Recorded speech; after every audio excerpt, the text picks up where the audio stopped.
Hi guys, welcome back to Political Predictions. Today, we will be doing, a new video on how Democrats can keep control of the U.S. Senate. Please guys, don't think that I'm being biased. I will do a video on how Republicans can retake the Senate in 2022. Just as a side note, I am a left-leaning independent, so if you guys think that, I skew a little to the left, my apologies. So, today we'll explore how can Democrats keep control of the U.S. Senate. So let's start off with the safe Republican seats. So these are our traditional safe Republican seats, and South Carolina, and I believe that's it. Let's just assume Chuck Grassley is going to run. I don't think Pat Grassley wants to run, making it like a dynasty, a Grassley dynasty. So I don't think he'll run. But maybe Chuck Grassley may run for another term. So I think these are pretty much solid. So now, Democrats' solid states are, so they have 9 states compared to Republicans' 13. Illinois and Hawaii. So that's 12 competitive races. Now, are Democrats going to win all 12? Probably not. But if they want to have good control over the president, I think definitely they should at least win these swing races. In New Hampshire, and they can pretty much concede the rest. You can pretty much concede the rest to the GOP. But unfortunately, Georgia, North Carolina, Florida, Ohio, Wisconsin, Pennsylvania, and Missouri, Alaska, and I think there's another state that I put. There was 12 competitive races, not right. Oh, New Hampshire. Sorry guys, I wasted a little bit of time. Anyway, so this video will cover how Democrats can maintain control of the U.S. Senate.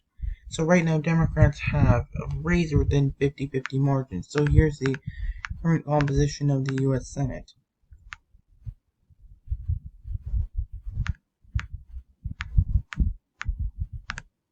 So this is what the class will look like. Anyway, so Democrats, if they want to have good control over what the country, I think definitely the Senate is a great place because the House will be super difficult. I think if they pass S1, the modified version, I definitely think the House will have a better shot, Democrats. But let's just go back to our 12 competitive races that we had. Whereas the Sun Belt will always be competitive. So, the likely Republican states. Alaska would be likely Republican. Florida, I think that would be likely Republican. I think Val Demings will put up a good fight, but I don't think it'll be enough to knock off Rubio. I think Rubio should get into a very big scandal or do something very bad that pretty much turns off Florida against him, which makes Florida vote him out. But it doesn't look like that's gonna happen. Yeah. So the 2 likely states are Democrats. They have Colorado, and I think that's really it. To be honest, I think that's it. I mean, Arizona could be likely due to the fact that Mark Kelly's crushing his opponents in the primary and even in head-to-head matchups, but it's highly unlikely that Mark Kelly wins by double digits, unless if it's like Kelly Ward or some other nut job. But I don't want to insult Kelly Ward, but she's definitely a pretty horrible candidate. So I definitely do think Mark Kelly won't win by double digits. Probably I think a 4-point victory is more plausible than for him. So anyway, so pretty much with all this, so there's 9. We're now down to 9 competitive races. Democrats won't win all 9. But if they want, they should win at least 7 out of the 9. So how can Democrats win?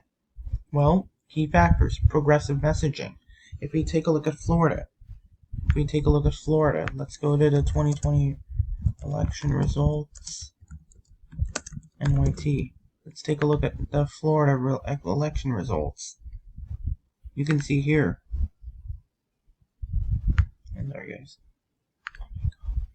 Alright, anyway, you can see how Florida voted for Trump over by 3 points. But if you actually take a look at Florida, they actually raised their minimum wage. And they did it overwhelmingly, 61 to 39. So which tells you that progressive ideas are very popular in the American public. But you shouldn't brand yourself as a socialist, as a full-blown democratic socialist or socialist, whatever, of that word, because that turns off voters. So if you should keep up the progressive messaging, I think that's one big factor. Number 2, don't let Republicans obstruct them. Republicans are going to use every tool in their ammunition to prevent Democrats from getting anything done, because they knew it. They know that playbook. They know it works. Just take a look at 2010, for example. You can take a look at the 2010 House elections, which is very notable. Let's take a look at the 2010. You can see John Boehner's party gained 63 seats. Just take a look at this map. You see a lot of red. Just take a look at this. North Dakota, South Dakota, a lot of Wisconsin, Michigan, New Hampshire. Republicans gained both seats. You got some Democratic gains in like Delaware and Louisiana second, but those are already solid to begin with. Republicans did super well in competitive races.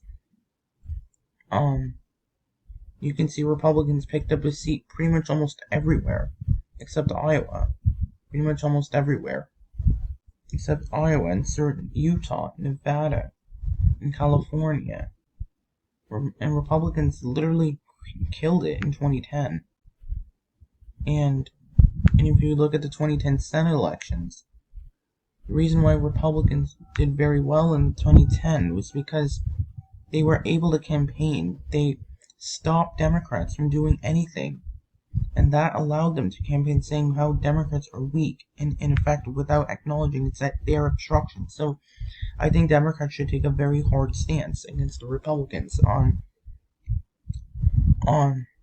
like Democrats shouldn't do the 2010, 2009, 2010 playbook. Democrats should go very hard, even if it means breaking norms. We don't live in the era of political correctness anymore. Bipartisanship is virtually non-existent. So Democrats have to crack through literally everything. They have to do it no matter what happens. So I don't think Democrats should pass any popular things like a minimum wage. Like help young people like us, like relieve us of college debt, which is burdening us and so many families. So progressive messaging again ties. So with that, Democrats have pretty much picked up Pennsylvania by a lean margin. Plus, I'm not aware of the John Fetterman scandals. I know if you watch AP, he talks about it, but to be honest, I don't think that scandal is going to really hurt him, because it's not like Fetterman's repeatedly did that, right? I feel like has a history of pointing guns at minorities or unarmed black people, then that is a problem. But if he just did it maybe once as a mistake, everyone has mistakes. We should give the guy a chance. Plus, the guy has been relatively consistent with his messaging for like the last 20 years. So Democrats should definitely not let the Republicans dictate their policies if they don't want to get steamrolled. Ohio, this is a hard one. I think it's right now a lean R. But definitely I don't see it out of reach for Democrats. I think Tim Ryan, who looks to be the front runner now, if you take a look at 2022, I think we have to go forward a few election cycles. If you take a look here, Ohio has a retiring Republican. As you can see, Tim Ryan is pretty much the only one who is declared. If you look at the hypothetical polling, it showed Amy Acton ahead, but she isn't running, unfortunately. But you can see how Amy Acton is literally crushing Mandel. She's leading by 1. J.D. Vance by 2. And she's neck and neck with Jane Timken. But Tim Ryan is pretty much being beaten by everyone. Even someone like J.D. Vance is beating him. Even someone as hardcore Trumpian as Josh Mandel is beating him. So how could Tim Ryan do well in Ohio or possibly win it? Well, I think national environment needs to play a role. But Democrats shouldn't rely on the national environment. I think one thing that they could do is do the progressive messaging. It works all the time, especially in a state like Ohio. Let's take a look at 2020. How did Donald Trump win Ohio by like 8%? The reason is he really appealed to these voters here. Just take a look at this. Almost all solid red, maybe except Jefferson. But just look at this. Belmont, Monroe. But just you can look at the pockets of red and look at this.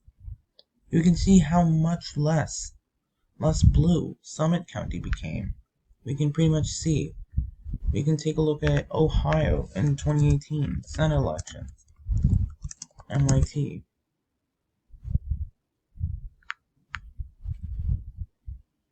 This is where we can take a field trip to 20. Oh, I think it's not going to allow me to do it again. We can see why Ohio went to Sherrod Brown. Because Sherrod Brown really appealed to the white working class in Northeast Ohio. He did extremely well in Summit County, the Cleveland suburbs, Columbus, the Dayton suburbs, he did relatively well in. That's what enabled him to win. So it's not like Ohio was this full-blown red state. It's that Democrats abandoned their working class.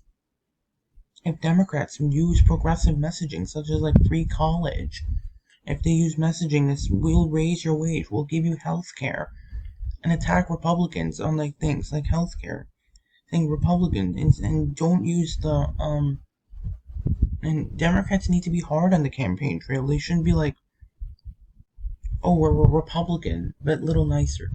Nobody votes for Republicans. That's what Democrats need to understand. And guys, this isn't a Democratic point of view. I will do a Republican point of view tomorrow. So, bear with me today. But Democrats shouldn't be using the running Republican light campaigns. Nobody votes for a Republican. How did Tammy Baldwin crush it in Wisconsin?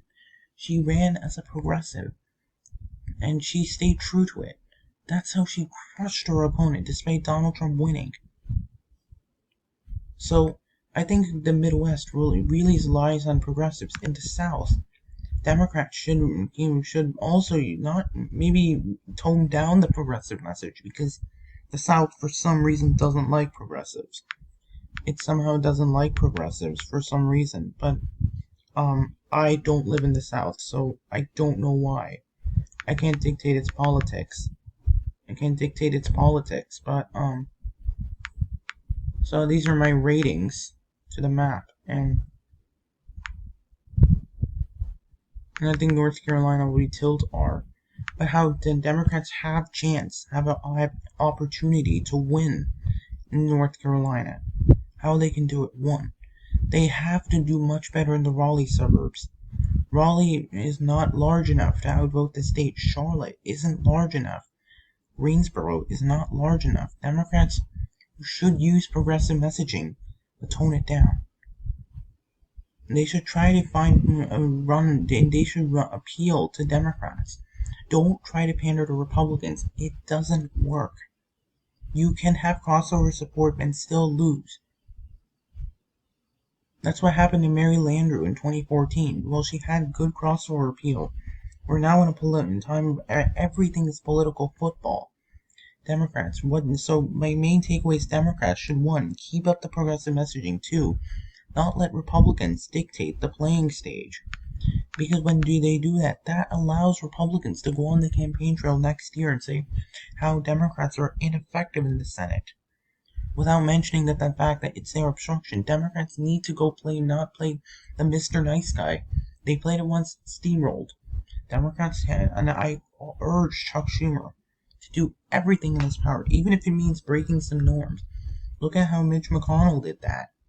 Chuck Schumer shouldn't be afraid. Anyway, guys, so this would be like me being a Democratic strategist, which usually I do help the Democrats, but I'll also be nice to Republicans. Anyway, that's it for today's video. Please subscribe, like, and share this video to your friends, and have a great day.